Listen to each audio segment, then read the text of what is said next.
Well, howdy there, Internet people. It's Belle again.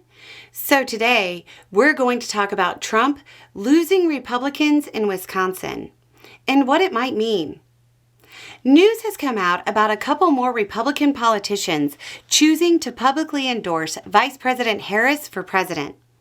We're going to focus on two out of the swing states of Wisconsin and Michigan. Harris holds a razor-thin lead in both states that's within the margin of error. The first is retired Michigan GOP Representative Fred Upton. Sure, he's retired. He retired last year, but he's a powerhouse in Michigan politics.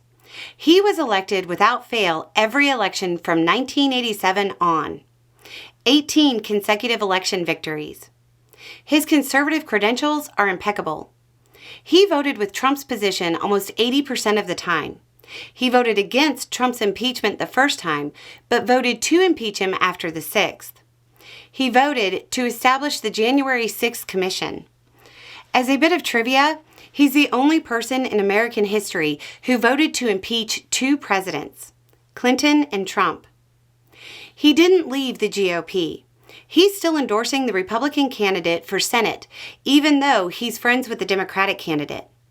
He's not hoping for a job with Harris, saying that he's happy being a grandpa and that he's, quote, not dusting off my resume.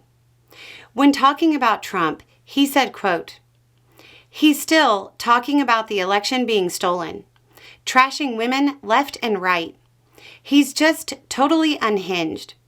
We don't need this chaos. We need to move forward, and that's why I'm where I am.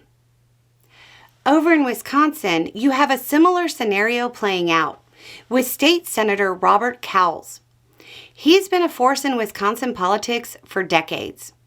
He's been the senator for the 2nd District since 1987, and before that, he was in the state assembly since 1983. All those years as a Republican. He made a public endorsement of Harris and said that it is one of the most important things he's done. He said, quote, Trump has to be defeated, and we have to protect the Constitution. He called Trump, quote, a totalitarian and very much a fascist. There are actually a number of other Republicans from the area that have come out to endorse Harris. But those are the two that have political sway that can't be underestimated. But beyond their ability to influence votes, there's another thing that needs to be noticed. These are lifelong Republicans who are not just voting for Harris, but are publicly endorsing her. As Trump supporters squawk about Republican turnout, it might be worth remembering this might be a year with a lot of split tickets. Politicians who served for decades tend to know the minds of their constituents. As Upton himself said while listing other prominent Republicans who are endorsing Harris, quote, it's Grand Rapids, Kalamazoo, Battle Creek, and Oakland County. Those are the areas where people study the candidates. They're not wedded to being a Republican or a Democrat. They split their ticket and they vote. And all those areas, from Susan Ford to Fred Upton to Joe Schwartz to Dave Trott, they now have a reason to vote for Harris.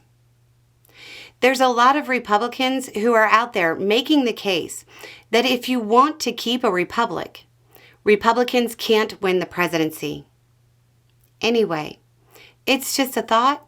Y'all have a good day.